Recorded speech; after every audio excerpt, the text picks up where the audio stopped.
how to develop their communication skills, how to dress like a prospect rather than a suspect, how to stay away from negative people and develop the skills to make it in a global economy.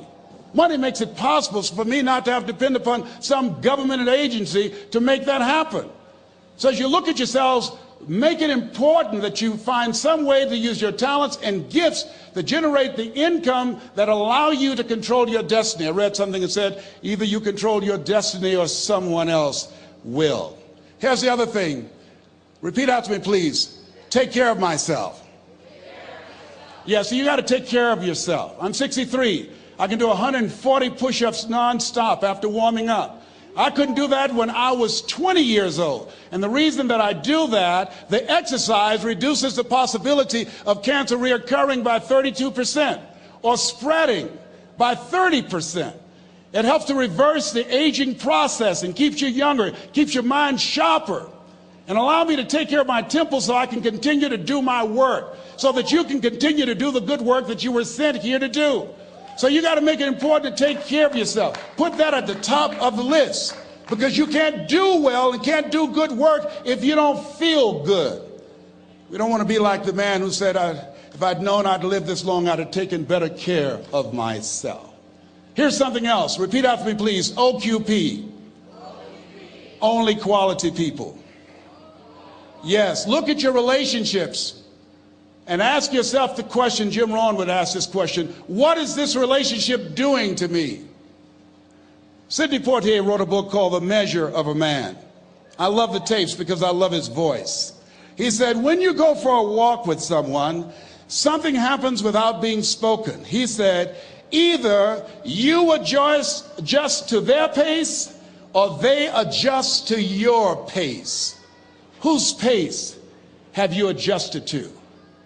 MIT did a study, and the study indicated that you earned within $2,000 to $3,000 of your closest friends and associates earn. Who's impacting you? Who's in your ear? What influence do they have on you? Dr. Dennis Kimbrough said, if you're the smartest one in your group, you need to get a new group. So practice the principle of OQP, only quality people. And somebody's saying, Les, can I change them? No, it's a full-time job changing yourself. Some people are so negative, they'll walk into a dark room and begin to develop.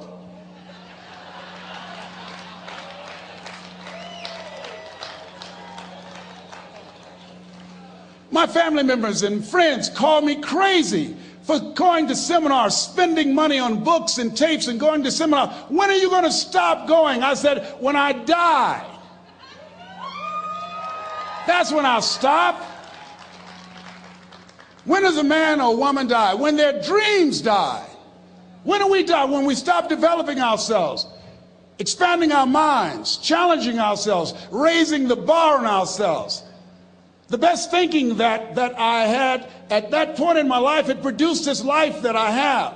I need some help. I'm where Einstein was. He said, the thinking that has brought me this far has created some problems that this thinking can't solve. I applaud you for investing in yourself, for coming here, flying thousands of miles, investing money in yourself. I can tell you, based upon my own experience, you have something special. You have greatness within you. What you're doing is different. You represent only 2% of the planet. One great American said, I choose not to be a common man. It's my right to be uncommon if I can. I seek opportunity, not security. I do not wish to be a kept citizen, humbled and dulled by having the state look after me. I want to take the calculated risk, to dream and to build, to fail and to succeed. I refuse to live from hand to mouth. I prefer the challenges of life to the guaranteed existence, the thrill of fulfillment to the still calm of utopia. I will never cower before the master, nor bend to any threat. It's my heritage to stand erect, proud and unafraid, to face the world boldly and say, this I have done. That's what it means to be a part of peak potentials. Your unquenching desire, an uncommon desire to manifest your greatness. Give yourselves a round of applause.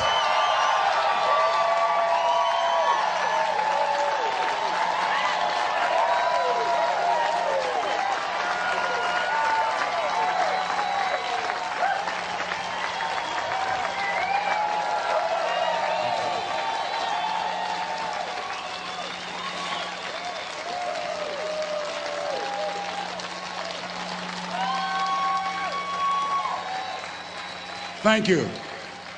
The other thing is you look at your goals and look at your dreams. Repeat after me, please. I will fail my way to success. Yes, part of the reason why we have to continue to work on ourselves and surround ourselves with quality people is because you're going to have a lot of failures. You're going to have a lot of disappointments. Maya Angelou said, and it's true, I found it in my case, that most people go so far in life and then they park. They stop dead in their tracks. Why? Because they take some hits. When you have a goal and dream, think it not strange that you face the fiery furnaces of this world. You will have tribulations. Things are going to happen to you.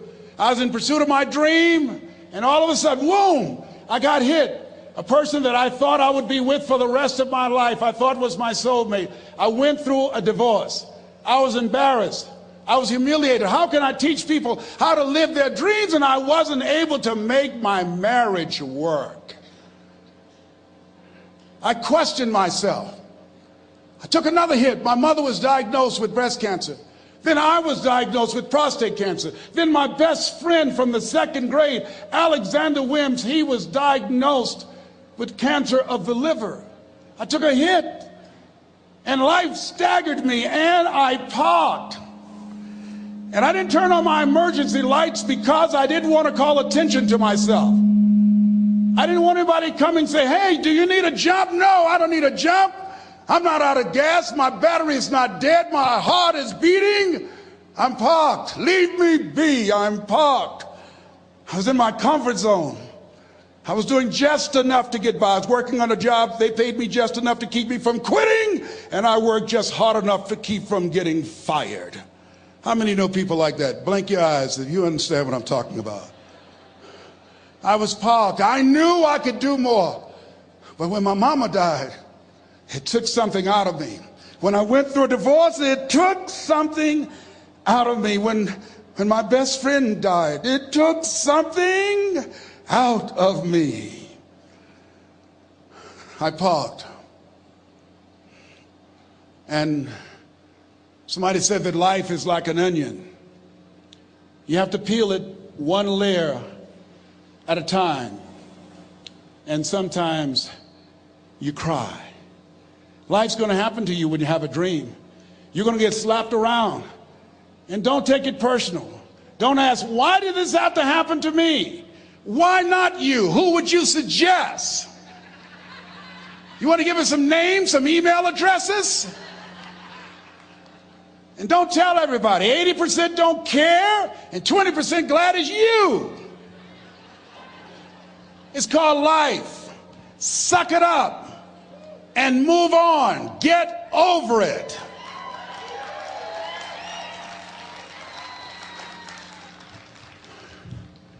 It happens to everybody. Here's the other thing: as you look at your goals and look at your dreams, when you're going through some stuff, repeat out to me, please. When things go wrong, don't go with them. Yes, write that down. When things go wrong, don't go with them. When you're working on a business deal, you're counting on some money. Someone said you will get the loan, and it falls through. You have an event, and the people that you thought would be there and support you, they don't come through. Or someone turns against you, or you get ripped off. It's going to happen to you. Happened to me. Someone stole all my products. My database, over 180,000 names and addresses. It's not personal. It's going to happen to everybody. It does. 8 out of 10 millionaires have been financially bankrupt. Walt Disney had 7. He filed bankruptcy 7 times and had 2 nervous breakdowns. It's called life. But I got a saying: when life knocks you down, try and land on your back, because if you can look up, you can get up. You've got the power in you to do that. You've got something special. You've got comeback power. Here's the other thing. Let us say together, it's possible.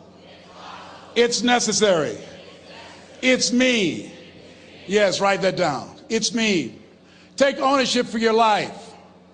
Nobody can live your dream for you but you. Nobody's going to take care of your business like you. Stop coming up with excuses. Don't give yourself permission to continue to live a small life. You can't fit a big dream into a small life. Give yourself permission to go for it, to test yourself, to challenge yourself, to live full. I like the saying, always strive to get on top in life because it's the bottom that's overcrowded. The reason you're here is because there's something in you that says, I can do more. This just can't be it. There's something in you. There's a calling on your life. There's something in your heart that caused you to get dressed and spend the money to go to seminar after seminar and listen to message after message and speaker after speaker. Because there's something in you that tells you this is not it for you. You have not peaked here. There's more in you that you are expressing. Eye has not seen, ear has not heard, nor has entered the heart of mankind what's in store for you if you challenge yourself, if you persist and persevere, if you take ownership for your life.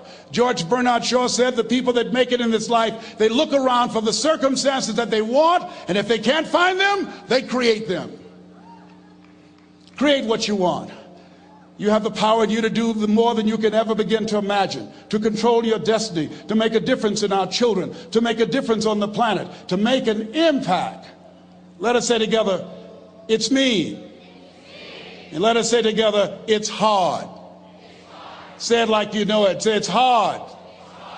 Ladies and gentlemen, it's hard. There are people who have seen their retirements taken away from them by the corporations that they work for. They were within 2 or 3 years of retiring, and they had it taken from them. The #1 entrepreneurs in this country now are senior citizens. The #1 employer, #2, McDonald's and Walmart. And there's nothing wrong with those jobs. I guarantee you those people did not have a plan to end up living their lives at the end of life with those types of jobs. And they didn't have a plan like you have, and while you're investing in yourself, not to. And it's hard. There are people making choices between purchasing prescription drugs or paying for gas or a mortgage note.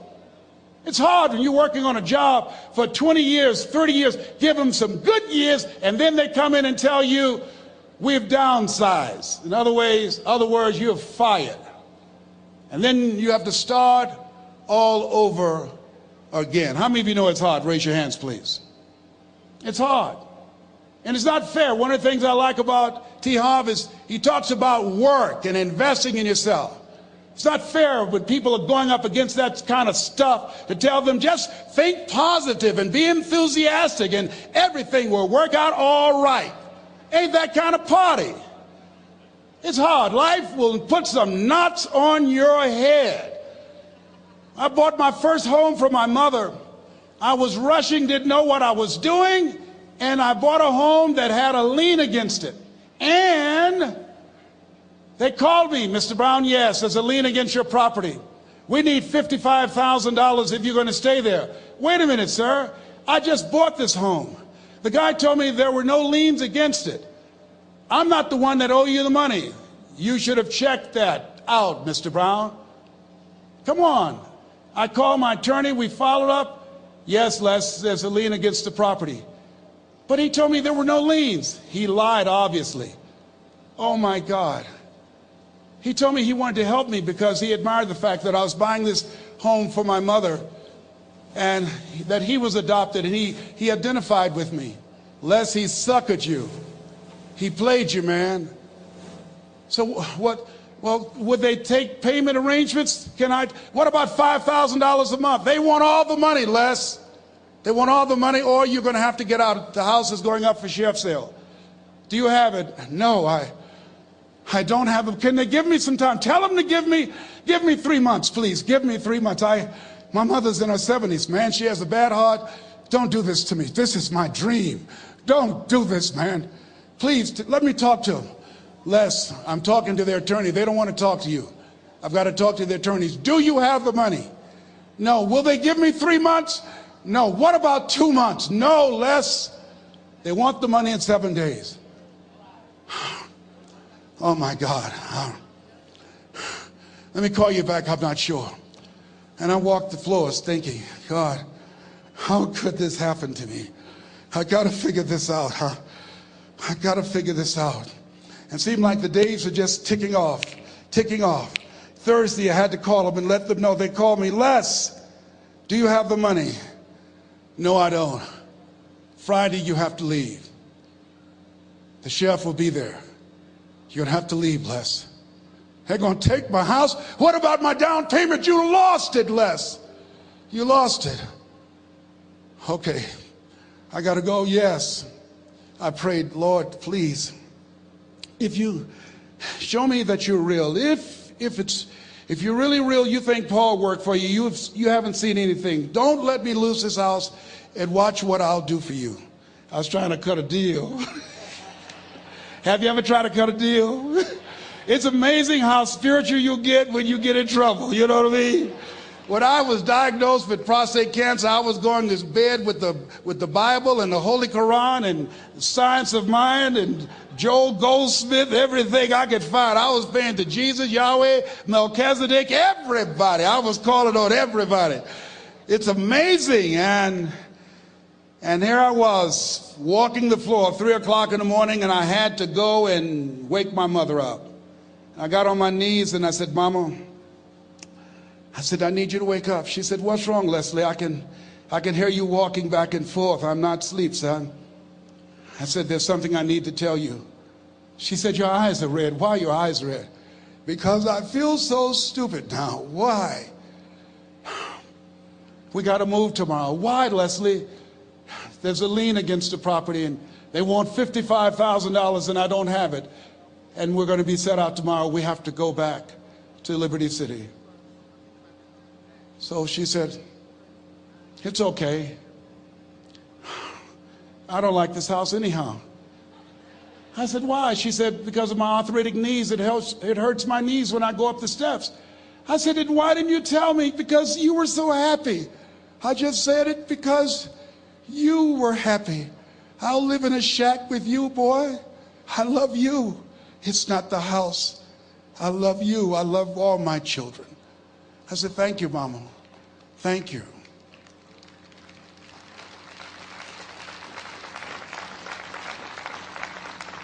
And the next day when we were in the truck going back to Liberty City and we pulled down 68th Terrace, the neighbors came out and said, whoa, Mamie, y'all coming back?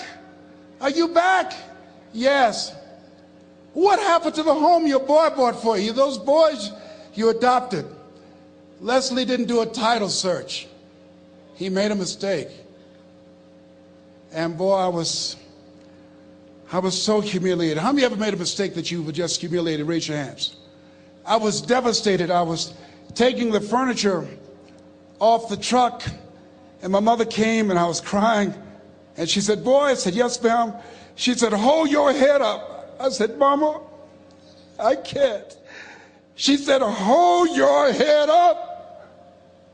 I said, why? Look what I've done. She said, it's okay. It's okay. You are going to make a lot of mistakes in life, young man. You're going to fail your way to success. You have nothing to be ashamed of. Keep your head up and take that furniture back in the house. I said, yes, ma'am. And I learned something from that. If you ever go through something, hold your head up. If you ever make a mistake, hold your head up. If you ever do something and everything goes wrong, life catch you on the blind side, hold your head up. It's not over. Goethe said, that which does not kill you will make you stronger. Hold your head up. Shake someone's hand on your right and left and say, hold your head up.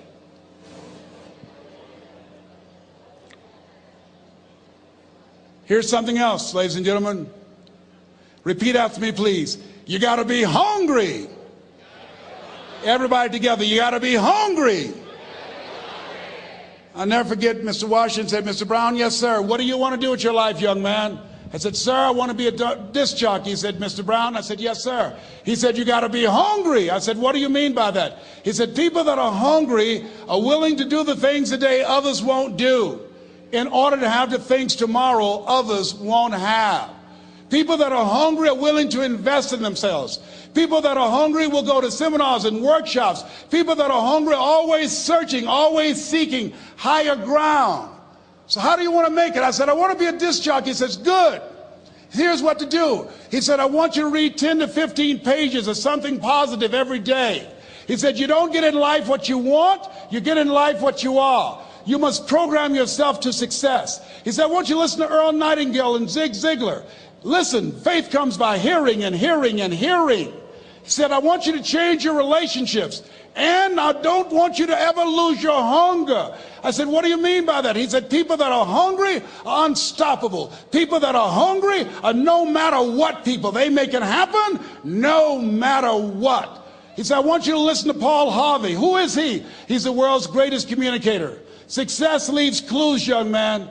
Always listen and follow people who are doing what it is you want to do at the level you want to do it, and learn from them.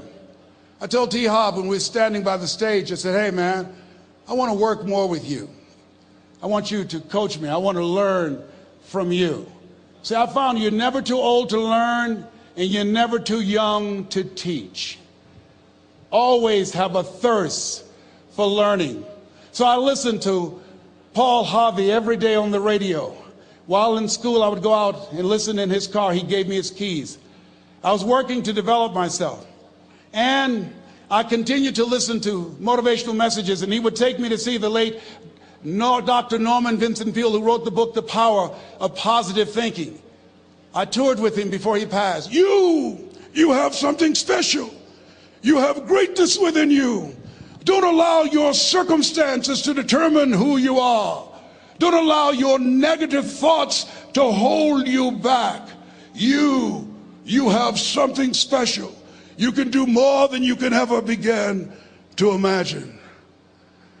Dr. Peale was an incredible man. I admired him. When he spoke, he gave me goosebumps. I can feel him in my heart. And I never forget, we were coming back to the school, and Mr. Washington said, Mr. Brown, yes, sir.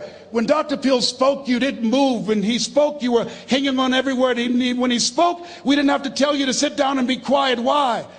I said, sir, I could feel him when he talked. I felt like he was talking to me, sir. He said, he was. I said, but he doesn't know me, but he was speaking to you. Did you feel him in your heart? I said, yes, sir. He said, most people feel him in their head. If you felt him in your heart, he said, listen to him, son. Follow him, learn from him. And I would go to seminars and workshops. Anywhere I would find where Dr. Peale was, I would be in the audience. I would drive 200 and 300 miles just to hear him speak. And my dream and vision was to share the stage with him. I thought about it. What is your goal? What is your vision? I want you to hold it in mind. There's some power in that. Because when I became involved in speaking, I never forget, I got a call from Og Mandino, who wrote the book, The Greatest Salesman in the World. He said, Les, I'm stuck in Philadelphia. I need to be in Kankakee. Dr. Norman Vincent Peale is appearing. I can't make it. I heard you're in Chicago. I said, yes, I am. Can you go and open for me? I said, yes, man. Oh, my God. Dr. Peale, I said, yes, I'd love to do it. And I went there and I came. I said, hi, I'm Les Brown. He said, you're not the band of renown? I said, no, I'm Mrs. Mamie Brown's baby boy. I'm here to speak.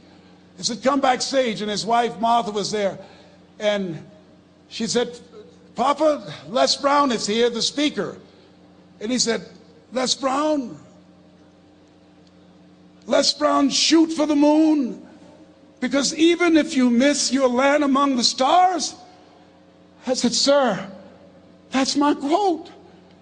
I wrote you when I was in the 11th grade. I was a part of a special education class project.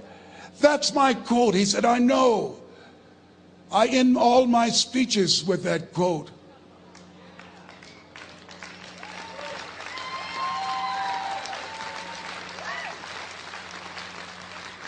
And Dr. Peale had a great sense of humor. A young man was backstage, and I had so many questions to ask him, and my mind froze up, and the young guy said, Dr. Peel, how old are you? And he was up in age. He said, Sonny, I'm 92. Young man looked at him and said, I don't know if I want to live to get 92. He said, that's because you've never been 91. So I did the things that Mr. Washington suggested. I listened to motivational tapes on a regular basis. I would go to seminars and workshops whenever Zig Ziglar and Dr. Dennis Waitley and Jim Rohn would come to town. And I said, sir, what do you want me to do now? He said, Mr. Brown, I've given you everything that I can give you. He said, develop your mind, put your money where your mouth is, continue to learn how to be an effective communicator, because once you open your mouth, you tell the world who you are. And always surround yourself with OQP, only quality people. So I went to apply for a job on Miami Beach, WMBM radio station. Milton Butterball Smith was the program director. Hello, Mr. Butterball. How are you, sir? My name is Les Brown, sir. I'd like to be a disc jockey. He said, young man, you have any journalism in your background? I said, well, no, sir, I don't. You have any experience in broadcasting? I said, no, sir, but I practice all the time, sir. Let me audition for you, sir. Let me show you how good I am. All I need is a shot, sir. He says, no, we don't have any job for you. How many ever been rejected? Raise your hands, please. I was devastated. I went back and I told Mr. Washington, I said, Mr. Washington, they said no. He said, don't take it personally. Most people are so negative, they have to say no 7 times before they say yes. He said, you got to be hungry. Know your vitamin. Go back again. I said, yes, sir. Hello, Mr. Butterball.